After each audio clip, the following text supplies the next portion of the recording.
नमस्कार. स्टोरीटेलच्या सर्व श्रोत्यांचं पुन्हा एकदा स्वागत. आज संदीप खरे बरोबर आपण गप्पा मारतोय आणि त्याचा तिसरा भाग आहे. संदीप खरे रेअरली हर्ड, अर्थात त्याच्या खूप कमी ऐकल्या गेलेल्या कविता संदीप आपल्याला ह्या 5ही भागांमधून ऐकवणार आहे. संदीप, पुन्हा एकदा तुझं स्वागत. धन्यवाद. आणि खूप मजा येते.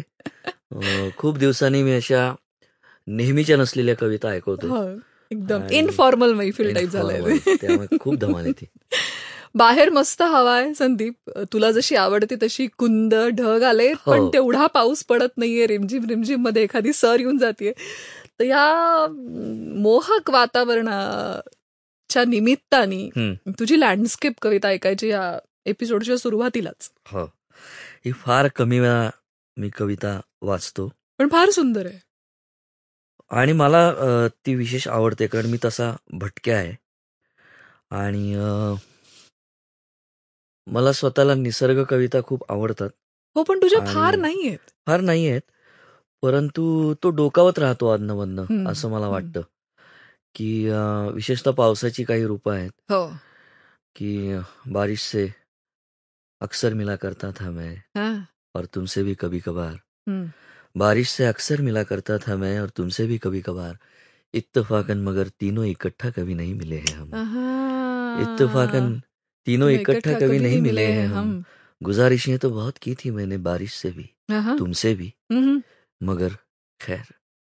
गुजारिशें तो बहुत की थी मैंने बारिश से भी, तुमसे भी, मगर खैर. हम्म. अब की बार ठान ली है मैंने तुम दोनों को साथ साथ ही मिलने की. अब की बार ठान ली है मैंने तुम दोनों को साथ साथ ही मिलने की. इसीलिए तो आजकल आंखों में बारिश बसाए घूमता रहता हूँ. आहा. इसीलिए तो आजकल आंखों में बारिश बसाए घूमता रहता हूँ. वाह. उन्हीं पुरानी गलियों में जहाँ हो सकता है इत्तेफाकन तुम भी मिल जाओ शायद. तर वा असा वा वा वा. मध्येच कधीतरी डोकावून जातो. किंवा एक झड नावाची कविता होती माझी. ही फारच रेअरली वाचलेली कविता आहे. कसं आहे की कोकणामध्ये, म्हणजे पालशेतला माझ्या आजीचं गाव आहे. तो कोकणात पाऊस खऱ्या अर्थाने सर्वांगाने मुसळधार पडतो. आणि त्याची चाहूल. पालशेत म्हणजे पालशेत म्हणजे गुहागरच्या जवळचं पालशेत. हा. हा तिकडेच आम्ही सुंदर माझं घर शूट केली होती. हा तिथे बरेचदा डेरा असतो माझा. राईट. तर त्याच्यावरचं बघ, हा कसं होतं की एकदा असं पाऊस लागला ना की फार ऍक्टिव्हिटीज नाही करता येत.